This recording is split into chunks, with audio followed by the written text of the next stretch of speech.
श्री राधे गुरु। गुरुदेव आपके चरणों में कोटि कोटि प्रणाम। गुरुदेव मैं जैसे को तैसा वाली बातों में विश्वास रखता था पहले। जो लोग जैसा कहीं आचरण करते थे। तूणीर में हर तरह के बाण होते हैं। अग्निबाण होता है, तो फिर वरुणास्त्र भी होता है, फिर वायुवास्त्र भी होता है, पर्वतास्त्र भी होता है, तो वज्रास्त्र भी होता है, हर बाण होता है। ये नहीं कि ऐसा नहीं होना चाहिए। जैसे को तैसा संस्कृत में कहते सठे साठ्यम समाचरित, ये भी एक बाण है तूणीर में। हर जगह यही काम नहीं करता है, प्रयोग किया जाता है। बड़े बड़े संत उसका प्रयोग करते हैं। जब देखा गया कि साम से, प्रलोभन से, हाथ जोड़ने से काम नहीं चल रहा, तो फिर दंड का प्रयोग किया गया। नीति है ना, साम दाम दंड भेद। जब देखा गया अब आखिरी है ये, सठे साठ्यम समाचरित, दुष्ट के साथ दुष्टता का ही व्यवहार समझ में उसको आएगा, साधुता का व्यवहार समझ में ले आएगा। नहीं, तूणीर में एक बाण ये भी होना चाहिए। वो ऐसा नहीं कि व्यवहार में बहुत सावधानी की जरूरत है। अब जैसे कोई किसी को छेड़ रहा है, भाई साहब आप ऐसा गंदा, तो आपके गाल में तमाचा मारेगा आके। जो उसको पता है ना कि पहला थप्पड़ ऐसा पड़ा कि उसको तमार आ गया, फिर वो नहीं झाकेगा, फिर वो समझ जाएगा। तो ये भी होना चाहिए। ऐसा नहीं है कि जैसे को तैसा वाली बात एकदम गलत है, नहीं। सहनशील बनो, लेकिन जहां आवश्यकता है एक सीमा तक, फिर इसके बाद फिर जैसे भगवान शिशुपाल को बोले थे 100 तक बोले थे ला 100 गालियां दे दो, 100 तक चुप रहेंगे, इसके बाद आगे फिर सुदर्शन चक्र के द्वारा गर्दन उतार ली। तो एक सीमा है, इसके बाद कोई बढ़ता है तो हमारा कानून है, हमारी धर्म व्यवस्था है, उसके अनुसार भी बर्ताव करना चाहिए। कुछ ऐसे स्वभाव के लोग होते हैं कि जो इसी बाण को समझते हैं, सठे साठ्यम समाचरित।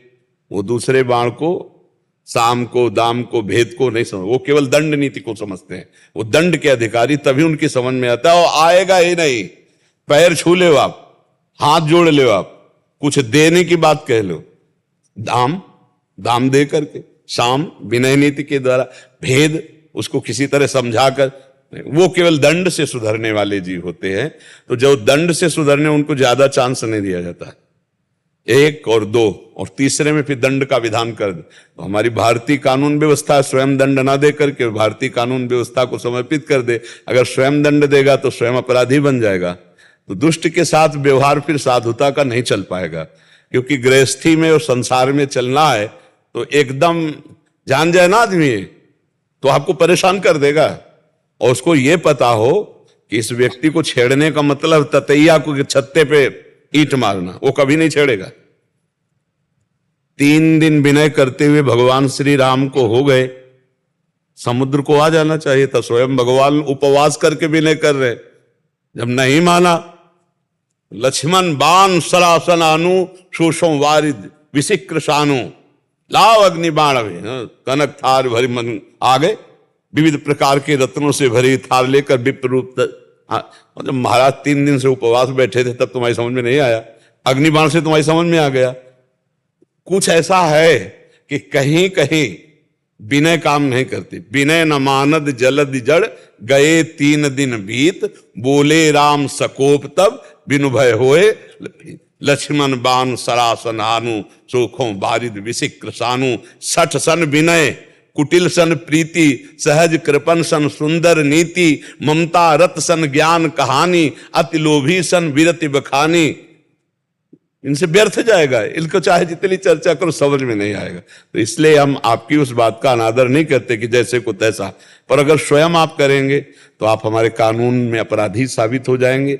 ऐसे लोगों के लिए हमारा कानून व्यवस्था है, उसको कानून को समर्पित करना चाहिए। जो दुष्टता का व्यवहार करे, क्षमा से इनकी दुष्टता बढ़ती है और दंड से इनकी दुष्टता पर रोक लगती है।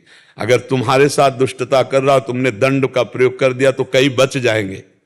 उनको अगर कानून की सुरक्षा में दे दिया तो कई बच जाएंगे। अगर तुम क्षमा कर दिए तो दसियों से ऐसी दुष्टता करेगा।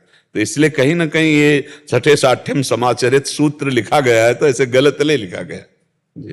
महाराज जी, जो लोग जैसा आचरण करते थे वैसे ही जवाब देता था पहले, लेकिन रात को जलन और पछतावा होता था कि मुझे ऐसा नहीं करना। हाँ, पवित्र हृदय का ये लक्षण है, पवित्र हृदय का ये लक्षण है। ऐसा अपने जहां तक हो तक सहन करना चाहिए। पर हम इसलिए कह रहे हैं कि आज जो वर्तमान में समय चल रहा है, लोग व्यसन, व्यभिचार, गंदी वृत्तियों वाले, वो विनय, साधुता, शास्त्र, इनकी भाषा नहीं समझते हैं, नहीं समझेंगे।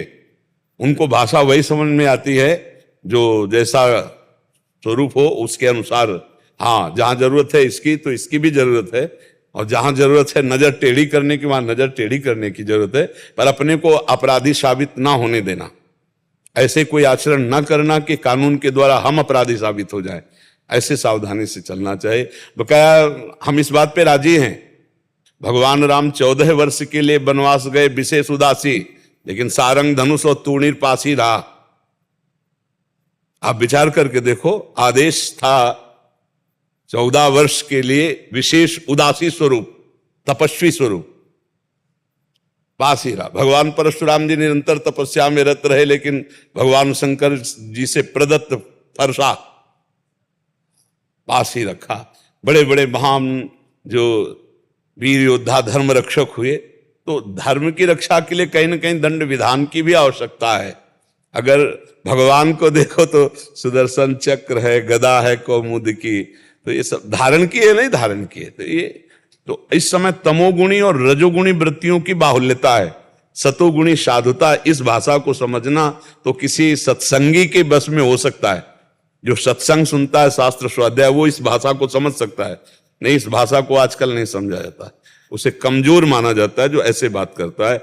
जो ऐसे बात करता है उसका उपहास उड़ाया जाता है। आज का समय जो है ना, हाँ, तो ये अंदर से रखे, लेकिन नजर में दम होनी चाहिए। हमारा धर्म, हमारा राष्ट्र, ये हमारा जीवन है, हमारा प्राण है। हमको इस पर कि कोई हमारे राष्ट्र पर आतंक करे तो हम सहन कर ले, नहीं, फिर उसके लिए हमें प्राण देना पड़े तो सहज में, हमारे धर्म के लिए, हमारे गुरुजनों के लिए, हमारे इष्ट के लिए, तो ये थोड़ा होना चाहिए।